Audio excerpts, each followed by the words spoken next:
धितोपत्र बजार अहिले घटिरहेको छ किन?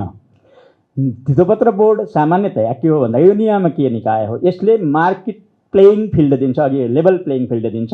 बजारमा लगानीकर्ताहरू दुईटैतिरका पुँजी लिने र पुँजी दिने दुईटै लगानीकर्ताहरूलाई प्लेइङ फिल्ड दिएको हो यसले। यो प्लेइङ फिल्डमा अहिले हाम्रो बजारको नेचर के छ भन्दाखेरि यो बजार घट्यो भने सबै चिन्तित हुन्छन्, बजार बढ्यो भने सबै खुसी हुन्छन्।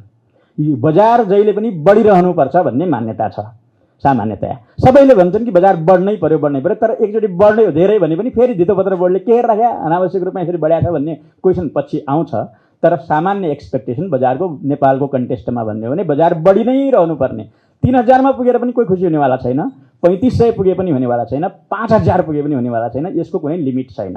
त्यसो हो भने बजार सधैँ बढिरहन त सक्दैन। हजुरहरूलाई सबैलाई थाहा छ कुनै संसारको कुनै पनि इन्डेक्सहरू बढी गर्नेवाला छैनन्। तर नेपालमा घट्यो भने 5000 मा पुगेर पनि यदि घट्यो भने धितोपत्र बोर्ड घेराउ नै हुनेवाला छ, जो हिजो भयो।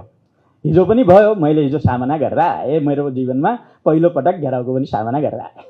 त यो बजार जहिले पनि बढिरहनु पर्ने होइन भन्ने कुरा हजुरहरू सबैलाई ज्ञान छ। अब नेपालको बजारको कारण किन हो त यो बढिरहनु पर्ने भन्दाखेरि यसको एउटै कारण छ कि बजारमा हामी लगानीकर्ताहरूले सेयर किन्छौँ।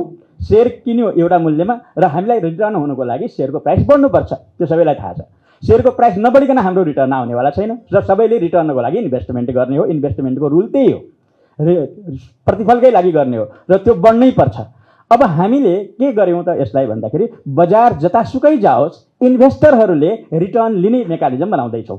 त्यो भनेको के हो? बजार तल गयो भने पनि रिटर्न आउँछ कसैलाई, बजार माथि गयो भने पनि रिटर्न आउँछ। कसरी आउँछ भन्नुहुन्छ भने अहिले मार्जिन बाइङ भन्ने जो गर्छौँ हामीले, त्यो किन्ने भनेको के हो? सेयर किन्यो भने कसैले सोध्छ कि बजार बढ्यो भने रिटर्न लिन्छौ। बजारमा हामीले कुनै पनि इन्भेस्टरलाई इन्फ्लुएन्स गर्न सक्दैनौँ कि तिमी बजार बढाऊ तिमी घटाऊ भनेर भन्न सक्दैनौँ। त्यो उनीहरूको स्व अध्ययन अथवा उनीहरूको आफ्नो अधिकारको कुरा हो कि उनीहरूले आफ्नो अध्ययनबाट, आफ्नो एनालिसिसबाट, आफ्नो एक्सपेक्टेसनबाट बजारमा उनीहरूले बजार यो किन्ने बेच्ने निर्णय गर्ने कुरा हो।